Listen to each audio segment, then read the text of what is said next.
हर लोग पूछता है कि ये गाना अच्छा था क्यों नहीं चला, ये गाना अच्छा था क्यों नहीं चला। आप राकेश मिश्रा ऑफिशियल चैनल मैंने खोला, उस चैनल को भी बहुत ज्यादा डिस्टर्ब किए। हमने एक शब्द नहीं बोला।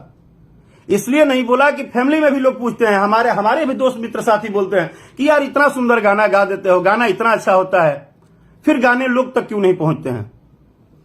इसलिए नहीं पहुंचते हैं क्योंकि सबकी एक ही चाहत है, सबकी बोल रहा हूं, वो सब लोगों को जो पर्सनली राकेश मिश्रा को पिछले न जाने कितने टाइम से सपना देख रहे हैं टारगेट करने के लिए कि राकेश मिश्रा या तो इंडस्ट्री से चले जाए, या तो राकेश मिश्रा को इतना परेशान कर दो कि वो गाना बजाना ही छोड़ दें। उससे क्या हो जाएगा, मुझे ये बताइए कि उससे क्या हो जाएगा। हमारी गलती यही है कि हम बिना जात पात पूछे बिहार में किसी को परेशानी होता है तो हम 2 पैसा डाल के और लोगों से रिक्वेस्ट करते हैं। उस पर भी आप लोगों ने मुझे टॉर्चर किया। मदद करना भी मैंने बंद कर दिया, मैं बोल के बंद कर दिया कि अब मैं इन सब बीचों में नहीं आऊंगा।